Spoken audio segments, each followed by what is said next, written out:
the government. It loves you and wants to keep you safe and well. It even wants to make paying taxes, fines, and court costs easier for you. How?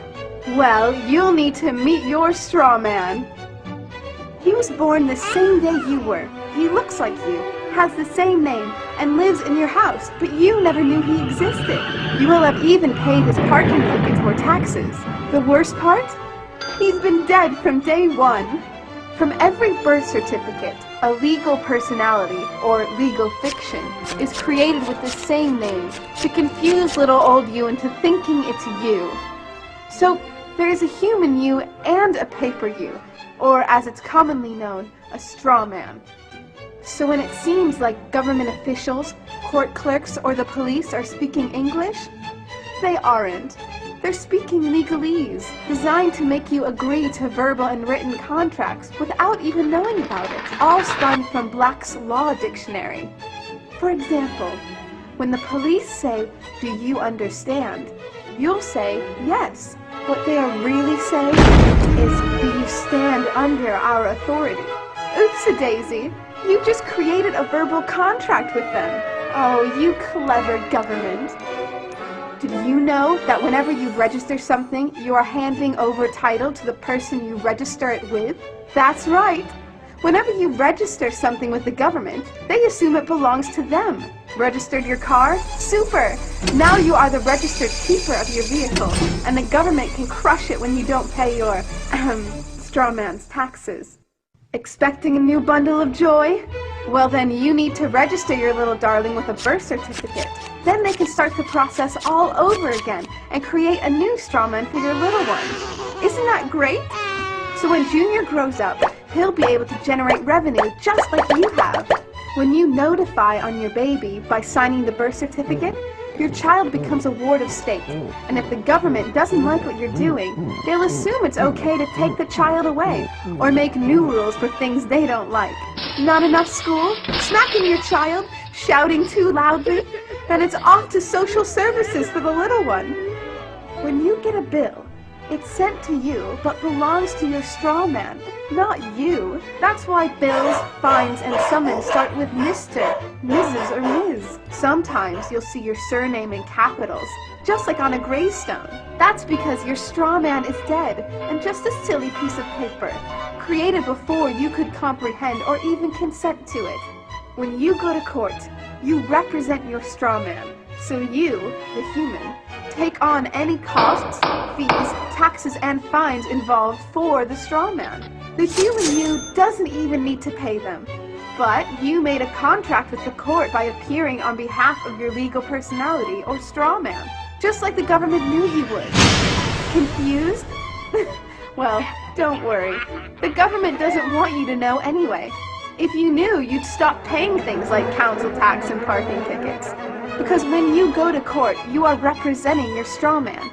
You are you, alive and made of flesh and blood. Your straw man, or legal personality, is a piece of paper created from your birth certificate. And you think it's you. What a silly Billy. This is a certified true copy of my live statement of birth. You can get this by applying for it at the Registrar General. They'll give it to you. And it's very interesting because this is where it all began. This is the foundation document.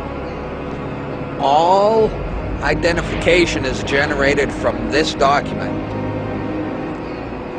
And so if the foundation document is no good, anything that's made from it is no good. That means driver's licenses, health cards, everything. Now what they did here, this is exactly what he meant when he said, soon every American will be required to register their biological property. Now your parents didn't realize what they were doing when they filled this out, and these didn't exist before 1933. Birth records were recorded in scripture, and these only came into being in 1933 when they hatched this plan. They created a corporate fiction with a name just like yours. In doing this, they registered and monetized the spirit and soul of a living being. This denotes ownership. And when your parents were tricked into filling this out, they allowed your spirit and your soul to be monetized. And futures were sold on you. Spirit and soul. Now, this is my birth certificate. This is actually a share. See this red number? This A, I'm born in Canada, this is a Class A share. Now, this is called a CUSP number. And all securities require a CUSP number. And that's what this is. And you are held as collateral to secure the debt which our government owes to international bankers. So you and me and all these people here are actually collateral, and we don't even own our lives. We are chattel, and we believe we're free. I made an application to the Registrar General, and I got my original social insurance application. Now, before they sent it to me, they put a little piece of paper over this before they photocopied it, because my friend has his and they didn't block this out, and when you hold it up you see Bank of Canada. It is said that the best slaves are the ones who don't know that they're enslaved, and we all have invisible chains on us and we don't know it. What truth? That you are a slave here. Like everyone else, you were born into bondage, born into a prison that you cannot smell or taste or touch. A prison for your mind.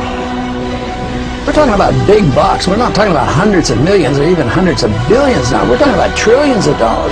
The obligation is immeasurable. Nobody can measure it. This door's wide open now. It's gonna happen, whether you like it or not. Do you notice that they have the same amount of ink on them? Do you notice that they're made out of the same virtually worthless stuff? It's paper. Did you get it? It's paper. When we create money, we have created an instrument of value that has no value of its own.